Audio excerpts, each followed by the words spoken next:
It's great to have everybody here today. I am, in addition to a Francophile, I've been the president now for about 25 years of MTA and Arrangements Abroad. And today's kind of a special day because we're doing a first webinar with Jennifer Dasal, who is the author of now two books. She's led several trips for us to rave success. She's got her own podcast, and so she's going to do a little reading from her books today, and also there'll be a chance to do some Q&A at the end. Meg Orr, who works with me at Arrangements Abroad and at the Museum Travel Alliance, is got a background in museum studies and a graduate degree in art history. I'm going to let her moderate the questions. Thank you so much for joining us, and Meg Orr. Thank you, Jim, and thank you everyone for joining us today. So today we are here to celebrate the release of her second acclaimed book, The Club, where American women artists found refuge in Belle Epoque Paris. In this book, Jennifer tells the never-before-told story of the American Girls Club, which opened in Paris in 1893. This residence housed American female artists who crossed from the Atlantic to France seeking careers as artists. Today, she'll read from her book and bring us into the world that changed art history. So with that, it is my great pleasure to turn the time over to Jennifer Dasal for a select reading from the club. Thank you so much, Meg. Thank you, Jim. Thank you, Jocelyn. And thank you, everybody, for being here today. I am excited to begin, put on my readers here, and read to you from the prologue of the book. In the last half of 2021, I learned a secret. Well, maybe it was not a secret to everyone, but it was one that I, as a longtime art historian, had never discovered in all of my study of the history of art. This secret was about a place, a blink and you miss it, turn-of-the-century structure in Paris that for 2 decades successfully sheltered, supported, and spawned a generation of American women artists in a way that nothing else could, or, if truth be told, that perhaps no one else would. A place that gave them the opportunity to pursue paths that they had determined for themselves without unwarranted judgment or obstacles.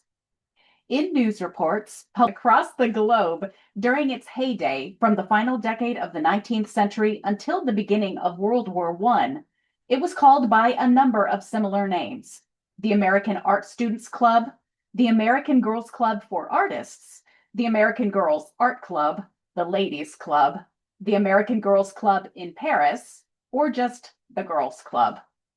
But for a considerable number of its residents, this structure, tucked away into a quiet building at 4 Rue de Chevreuse in the French capital's 6th arrondissement, would simply and forever be known to them by the one word common to these variations: the club.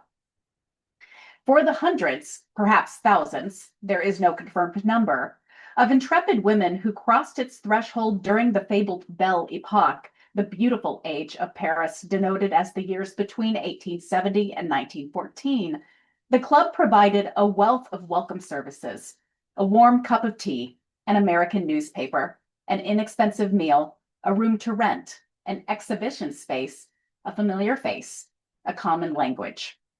For artists, their families, and society at large, it was the right solution at the right time. Thank you. Thank you, Jennifer. A lot more to get into with your book and your process. So let's go a bit deeper into both the content of the book as well as your process in writing it. So the club unveils the incredible, never-before-told story of a refuge home for American women artists in Paris and how it influenced their successes as young professionals.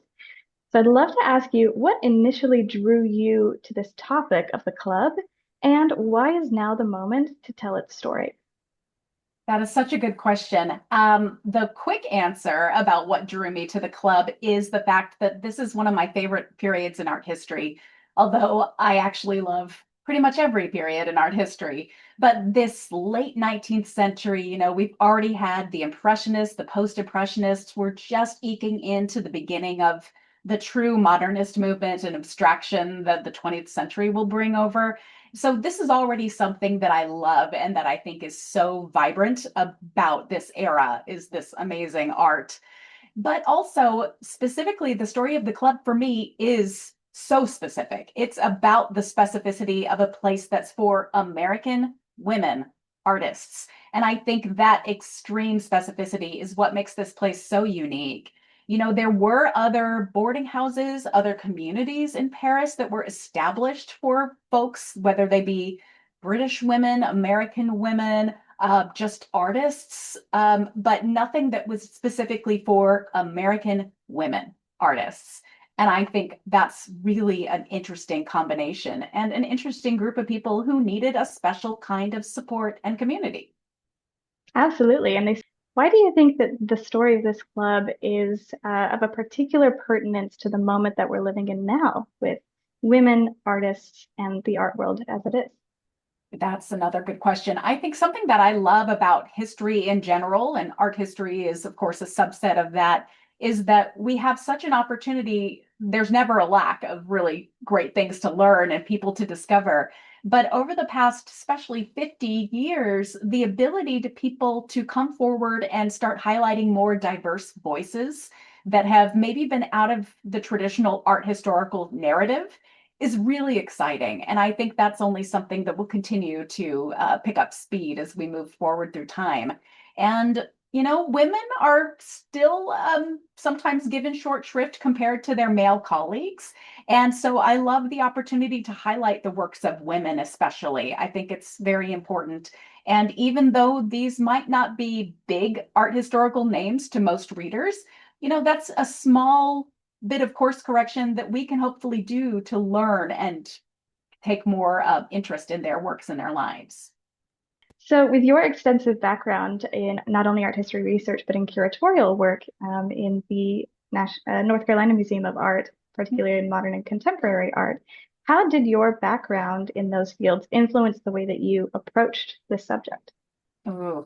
I think the most important thing for me was to remember the fact that as a curator, you write all the time. You're writing tours, you're writing exhibition programming, wall labels, you're giving lectures to the public, but also specific communities of docents and art aficionados. But most of my work was for anybody because anyone can walk into a museum, whether they're 2 years old or 102 years old. So I know that early on, I had to make sure that I had a general writing voice that could be understood by anyone, hopefully, coming through the door. And so I tried to make sure that I wasn't being too overly academic or, art history speak-y. Lovely. And I will say, as I was reading it and kind of talking about your book a little bit this weekend, is say it just felt very accessible to someone who maybe had never been in this world before, or who wasn't, in the know on the ins and outs of what the art world is like in Paris at the turn of the century. It's very accessible. And the narratives of these women that are featured in each of your chapters really are the stars of the show. So can you tell us about a few of the main characters that you feature in this book, of just who they are and why their stories stood out to you? I want to start with the founders of the club because obviously without them, there would have not been a club. The first is probably the most prominent. There were two women who came together to essentially come up with the idea for the club in the first place. The first one was a wealthy philanthropist from California and New York, and her name was Elizabeth Mills Reed. She was the wife of the minister to France from 1899 through 1892. And that minister was a man named Whitelaw Reid. He essentially came over to be the ambassador to France under Benjamin Harrison. And so Elizabeth Mills Reed moved her and her family alongside Whitelaw to Paris and lived there for several years. And it was during that time that she got connected with a Presbyterian minister's wife named Mrs. Newell, Helen Pert Newell. And together they realized that they were understanding that women were being left behind a little bit in all of the ministrations, especially American women. There were a lot of resources for a lot of American men and especially male artists who were coming over in droves during this period. But women at this era were basically being forced to pay double that men were. They had to eat at reputable restaurants. They knew that they needed to stay in the right areas of town and in a, again, reputable boarding house, for example. And they also were charged usually double the amount what men were charged at any art school that was available and accepting women artists during this period. So women already came over at a financial disadvantage. And so Mrs. Newell and Elizabeth Mills Reed came together and said, you know what, we can do something for this community, even if it's just offering them a free cup of tea and the ability to access English language periodicals and bring them together. So it started really small. And then it grew into this big sensation that included the opportunity for women to reside at the club, to dine at the on-site restaurant, and then later even to show their work in art exhibitions. So I think those are two of the really primary figures that are associated with the club. And then in terms of the many artists, as I mentioned a moment ago, there were literal hundreds, if not thousands, of women who came through over the over 20 years that the club was in existence.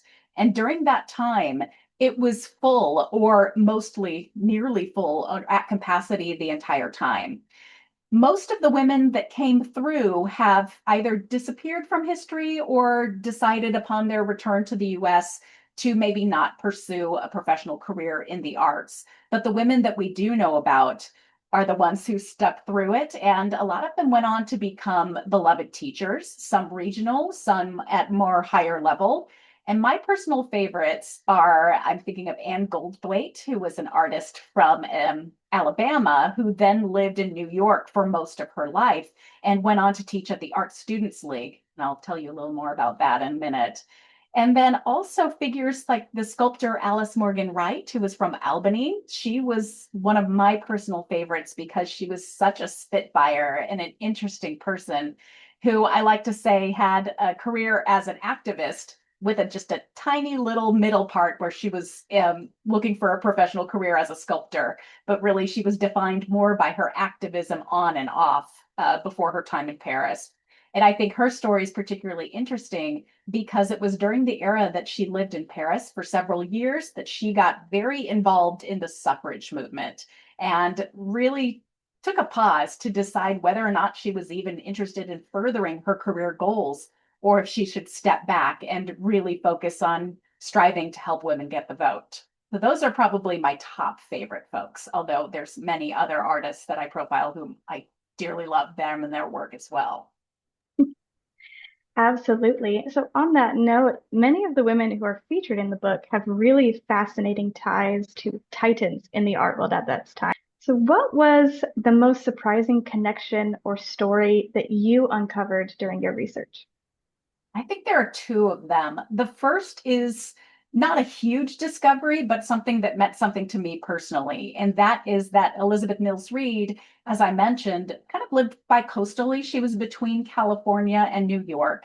And when she was living in California, she spent most of her childhood in Sacramento, which is my hometown. So I loved that little connection. But my favorite surprising story actually has to do with Anne Goldthwait, as whom you just mentioned. I love that story. There's a fascinating story about how she met Gertrude Stein while hanging out in the Luxembourg Gardens. But what I really loved is learning about how her career after she returned to the US and started teaching at the Art Students League in New York, how that may have gone on to affect the next generation. A lot of the mid-century artists whom we think about as becoming sort of the center of the art world in the 20th century. And my favorite story is that when she was, I believe, probably in the 1930s or early 1940s, she offered as the only teacher classes to children. So the only person at the Art Students League who was teaching kids. And she offered courses that were taken by a particular young boy who liked her and her courses so much that he continued to return to take more classes with her and then carry on once he aged further on into studying with other folks at Art Students League. And that person ended up being Stanley Kubrick. So not a painter or a sculptor, maybe the way that Anne Goldthwait would have been normally teaching them, but I think certainly a film director who had a really amazingly strong artistic vision. Really beautiful. I'd like to dig in a little bit on a couple of the stories featured in your book. There are a number of really dazzling stories of these successful young American female artists with the support, obviously, of the club. You also include a couple of stories of women whose interactions with the club are a bit more unusual. Why were these stories important for you to include in the story of the club? It was important for me to show that the club wasn't all sunshine and rainbows. The club was world famous during, believe it or not, during its era, in that it was written about across the globe, newspapers, magazines. It was considered a really interesting slice of life. People were excited about the existence of the club and really the existence of women artists studying in Paris, because it's sort of like how we might think of celebrities today is like, ooh, I wonder what their lives are like. People were really interested in the exoticness of the female artist from especially back home in America, where there wasn't as much of a strong focus on the visual arts.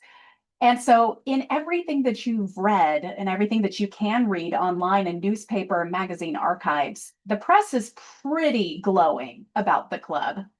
But of course, it had its downsides. And for me, the biggest downside is that it was a club for Americans, run by Americans. And so that meant that a lot of the stereotypes, assumptions, problems that we were experiencing here in the US at the time was translated to the club. And in Mita's case, Mita was a Black sculptor from Philadelphia, and she was essentially not turned away from the club when she arrived after having already reserved a room to stay in months in advance. She was very strongly encouraged to go seek a room elsewhere, not because they weren't going to allow her to be there, but because the directress said that she would feel uncomfortable because other people might treat her less kindly. So Mita did. She went forward and decided to stay elsewhere. But what I love is that she, A, didn't let it hold her back in any way in her career. And B, she still ended up being a social member of the club. She may not have chosen to live there, but she did attend exhibition openings. She showed her work on site. She visited friends and other students who stayed there. So she was still part of that club community, regardless of that first initial impression. And then Alice Morgan Wright. As I mentioned, she's one of my favorites. I loved writing about her, but she was a very interesting person. And you can see this was such a vibrant time in art, in history in general, in women's histories. So you can see that it would probably not be too hard to get caught up in what was going on around you, especially if this is your first time living abroad, kind of away from the prying eyes of your family. So I could see why she was so excited to get wrapped up in the suffrage movement and, maybe perhaps even falling in love or at least infatuated with some of the figures involved in that movement. So I won't spoil too much, but I really wanted to show that yes, this was not a perfect place. It was a great place overall, but it definitely had some serious flaws too. So, speaking of the Parisian art titans, next year marks 100 years since the passing of both Claude Monet and Mary Cassatt. So, in celebration of this centennial, you are leading two programs celebrating the life and legacies of these incredible artists. So, what parts of this book can guests expect to see come to life on your upcoming trips to Paris? So much. I think about going to like the Tuileries or the Luxembourg Gardens. So many of the women would spend their afternoons or mornings drawing in those gardens from that sculpture and the statuary that you can still see today. They were going to the Louvre to draw from ancient sculpture there. We are going to attend a lot of the same museums that they did, or we can attend, in the case of the Orsay, we can go to a place that was a train station when they were there. So we're definitely still in that same wonderful place. Absolutely, I'm sure. I mean, we have folks that are really looking forward to your trips. What destinations would you say that you're looking forward to the most on these upcoming programs? I mean, I think that it's apocryphal. They say that Audrey Hepburn didn't really say Paris is always a good idea, but I personally agree that Paris is always a good idea. But besides that, I am particularly excited to go to some places I've never been before. I'm interested in seeing artists' homes, artist studios. I think that's so fascinating to be able to get real insight into how they worked, what inspired them, the things that they surround their life with, and how that shows up in their works of art. So I'm especially excited to go back to Giverny. I just went for the first time this spring and fell in love with it. I'm excited to see some of Mary Cassatt's homes, the chateaus that she lived in the countryside. I've never done that, and I'm especially excited about those. And in the case of going to like Etretat and Le Havre, where Monet grew up and spent a lot of time, especially in his younger years, and then returning to as he got older, you can literally stand on the same roadsides, cliff sides that he did and look out to the ocean, for example, and see the same rock features, cliff sides that he enjoyed, and being able to really identify them in his works of art like that, I can imagine that that's an experience like none other. So I cannot wait to experience that. Oh, we're so excited. Looking forward to it. Thank you so much to Jennifer for your time and for sharing the stories of some sneak peeks of these great women artists featured in your book. I know as I was reading, I was constantly delighted by their tenacity and their passion, their ambition, and their successes. That kind of flies in the face of the usual narrative that we hear about women artists at the turn of the century. Amazing. Thank you. Thank you so much for sharing your insights. Thank you all for your time.